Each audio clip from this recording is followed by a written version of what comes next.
esta semana, atendiendo a una orden ejecutiva del presidente Donald Trump, se han desclasificado en Estados Unidos más de 77,000 páginas de documentos relacionados con el asesinato del presidente John F. Kennedy en 1963. ¿Qué tanto revelan estos documentos, algunos de los cuales se conocen por primera vez o bien se conocen partes que estaban testadas anteriormente? Pues depende con quién hable usted. Hay historiadores que dicen que sí son importantes las cosas que se han revelado. Hay también quien dice que no se ha encontrado lo que comúnmente se llama la pistola humeante, es decir, pues el dato que confirma la impresión de que detrás de este asesinato hubo una gran conspiración.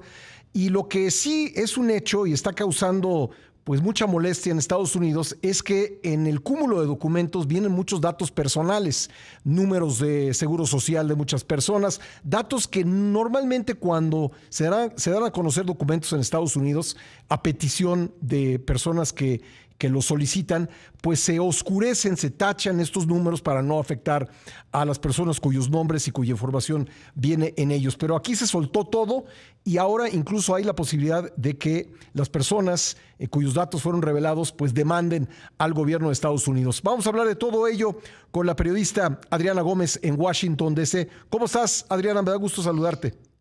Hola Pascal, buenos días. Igualmente, un gusto estar contigo y con tu audiencia. Si quieres, comenzamos por lo primero. ¿Qué tanto contienen estos documentos para el entendimiento de ese magnicidio? Mira, lo que hemos estado leyendo hasta el momento, la mayoría coinciden en que no hay novedades, es decir, no se esclarece aún más la idea de la conspiración, de que John F. Kennedy fue asesinado por intereses ocultos, ¿no? Eso hay un consenso de que no se confirma de ninguna manera. Lo que se confirma es básicamente que fue un asesino solitario, pero bueno, todavía tenemos algunos días más. Hay que tomar en cuenta que estos documentos de los que hablas, los 77,000 documentos, son PDFs de fotocopia, copiados, fotografiados. Entonces es muy difícil, lleva mucho tiempo revisar eso, pero por el momento no hay confirmación de que hubo una conspiración. Sí, lo que tú dices es que no hay un buscador en el que uno pueda poner palabras clave y entonces brinquen los documentos.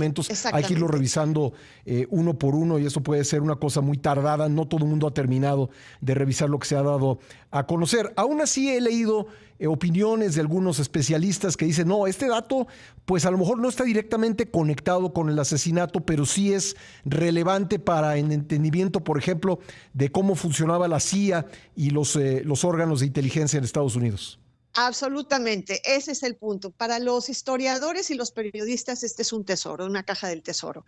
Por ejemplo, bueno, vamos, la parte, primero de los números de seguridad social, luego la parte del tesoro para historiadores. Sí. Se dieron a conocer más de 400 números de seguridad social. ¿Por qué es importante en Estados Unidos un número de seguridad social? Es tu número de identidad. Con ese número tú puedes abrir cuentas, pedir créditos, hacer una serie de operaciones Pedir ilegales trabajo, ¿no? que van a afectar a la persona. Entonces, eso ha generado un descontento brutal. Incluso estamos tomando en cuenta que esas 400 personas han sido congresistas, han sido abogados, han sido staffers, gente que trabajaba en el Congreso en los 70s, en los 90s, y que ahora o han sido embajadores, o han sido diplomáticos de altísimo nivel, o son abogados de mucho nivel. Eso ha llevado a gente como, por ejemplo, Joseph DiGenova, que era un ex abogado de Trump, que está demandando a los archivos nacionales, o como Matt Gickenstein, que fue embajador ante la Unión Europea. Entonces, aquí tenemos un problema muy serio de la revelación de números de seguridad social que pueden llevar a acciones ilegales y que la Casa Blanca está intentando por todos los medios intentar borrarlos, ¿no?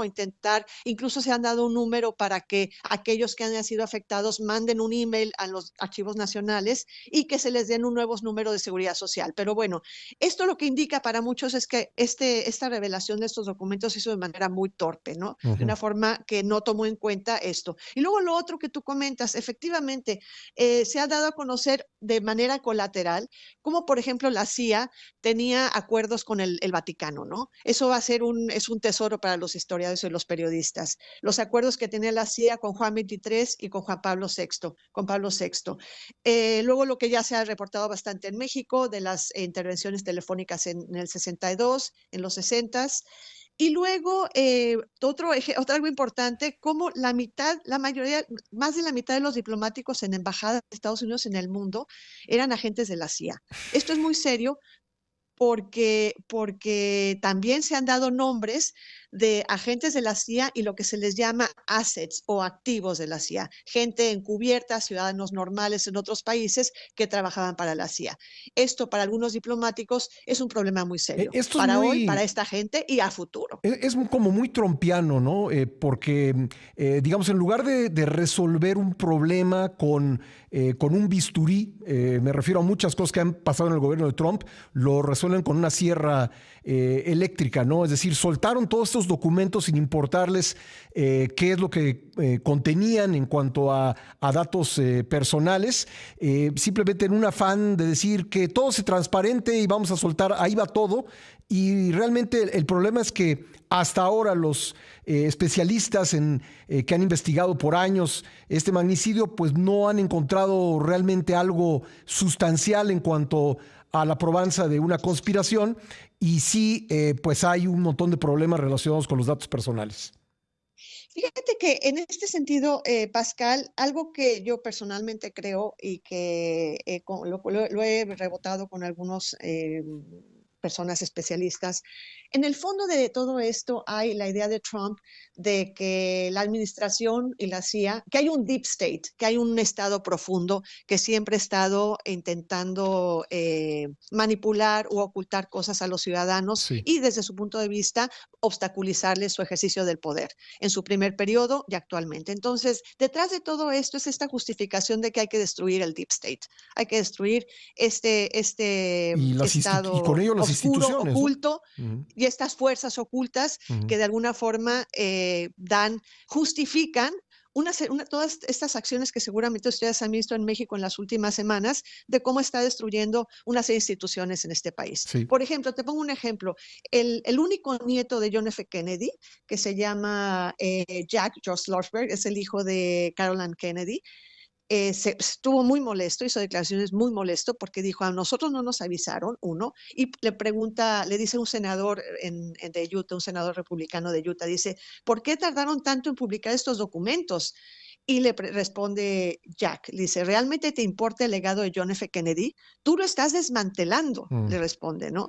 Uno de las organizaciones que creó John F. Kennedy fue, por ejemplo, USAID, la Agencia de Desarrollo Internacional de Estados Unidos, que como ustedes saben, Trump la ha destruido. Sí. Pues, entonces, en síntesis es eso, sí. ¿no? Estas acciones justifican la narrativa de Trump de que hay un deep state que está intentando destruirlo y bloqueando sus ejercicios de poder. Pues muy interesante todo lo que revela, aunque no hay así un dato muy concreto, informativo, que pudiera probar alguna conspiración en torno al magnicidio, sí hay un montón de temas colaterales y, como tú dices, el entendimiento de la forma de gobernar de Donald Trump. Muchas gracias, Adriana. Así es. Un gusto, Pascal. Igualmente, Saludos gracias. a tu audiencia y a ti. Gracias, Adiós. Adriana Gómez, periodista en Washington, D.C.